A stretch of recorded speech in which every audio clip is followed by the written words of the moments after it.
Morning, everyone. It is the holiday day today. So first of all, I need more coffee. Coffee out of a water bottle, you say? Yes, we use the Tupperware cold brew. So we cold brew it in the fridge overnight, and then we pour it in here to keep because it sits nice on the door of the fridge, and because all of our water bottles don't leak. So nice, stable, doesn't make a mess. I like my cold brew hot because remember, cold brew only talks about the way it's being brewed, not the way you drink it. You can drink it hot or cold, it doesn't matter. So we're gonna make stuffing now. Now you can see I'm using a slow cooker. I started doing slow cooker stuffing probably about 10 years ago, and it's so good, right, Mom? Yeah, it is. It's amazingly good. And it'll make the house smell better than anything you've ever smelled in your life. So we've got the breadcrumbs, which is interesting. My dad pointed out to me today how expensive they are, and it's true. But you know what? They go on sale after Thanksgiving, after Christmas, after Easter. So I buy a bunch. I put them in a modular mate or in a freeze-it, and I store them either in my cabinet or in my freezer, and then I don't have to pay full price for them. Clever, hey? I get tired of paying full price for everything. So into the slow cooker, in my beautiful Sawtooth pan, this is the Chef Series 2, I have sauteed celery, mushrooms, a little bit of garlic, that's a personal choice, probably about a half cup of butter, but remember that's a ton of stuffing too. And my secret sauce, believe it or not, I've never told anybody this, don't judge me. I put in about a cup of HP sauce. And I swear this is what makes the difference. I've always done this with my stuffing. I love HP. I know. I use it sometimes in gravy.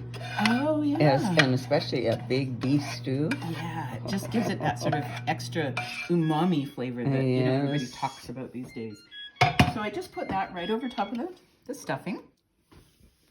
And then I actually put a bunch of vegetables in my stuffing. So come on over here. I pre-shredded a whole bunch of things. So to start with, I did a potato, and I decided to use the mandolin. Sorry, it's early in the morning still.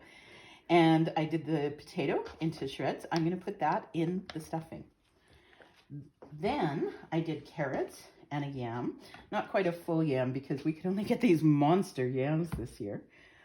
So I did those in the little shredder that comes with the Master System, and that's pretty amazing. And then I was throwing an apple in as well, and I used the little Speedy Shredder, which is like a mini mandolin that just shreds, and we have another one that slices. So what I'm going to do is put all of this into the slow cooker. Okay, back we go.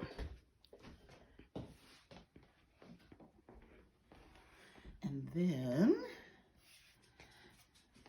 clean up all the messes later. Okay, give me one sec. You just stay there. Camera mom, focus on that beautiful yeah, with the cooker. carrots and that. All those fresh veggies. I know. Okay, so here come the potatoes and the apple. I love putting apple in this stuff. I have a friend down the alley who owns an orchard, and he brings fruit back every year. It's amazing. We just bought 20 pounds of apples and 5 pounds of plums for $21, and they're so good. So what I usually do is shred about 10 pounds, keep them in the freezer mates, in the freezer, and I add them to stews or soups. Again, they just add that little underlying touch of something that you can't quite recognize, but just takes it up that next notch. And it's especially good if you're making a curry stew.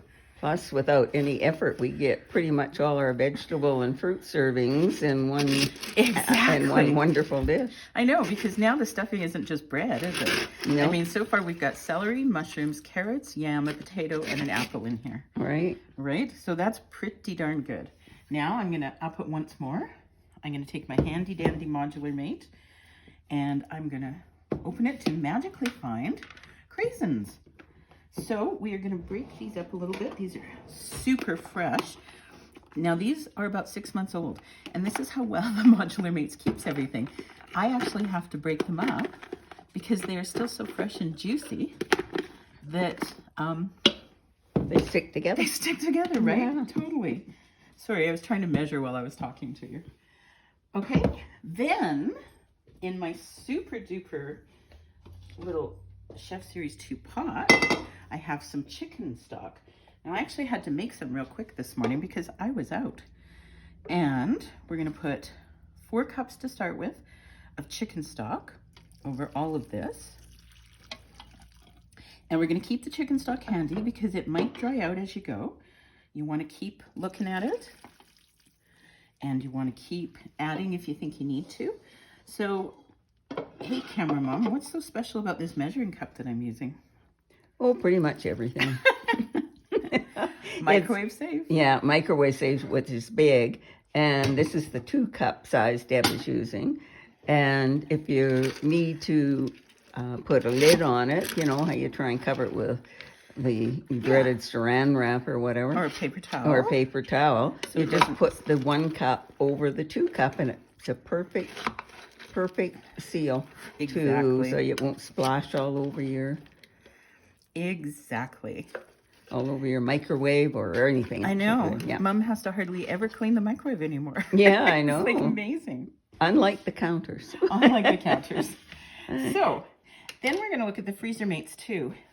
Fresh herbs are expensive, and they sometimes, the package size you have to buy, they don't last very long in your fridge, right? And they're way too expensive to just toss out. So, in the olden days, before Tupperware, I used to just throw in these whole sprigs, and then before I served it, I had to dig through and pull out all the Fish branches them all that out. were left. Mm-hmm. But I'm going to show you something super cool. Okay, so this is the vegetable peeler. This has been in use several times today. So, but it's got all the normal features. It's got the peeler. It's got the little eye on the side to dig out the eyes of the potatoes. And it's also got a little sharp one on this side. But see all those little holes there? That's not just to make it aerodynamically stable. That is to, come here. It's like threading a needle, right? Old eyes. It's to pull all the leaves off your branch. That is very Isn't slick. that cool? Yeah. Drop them in. Shazam! I know. Let's do another one.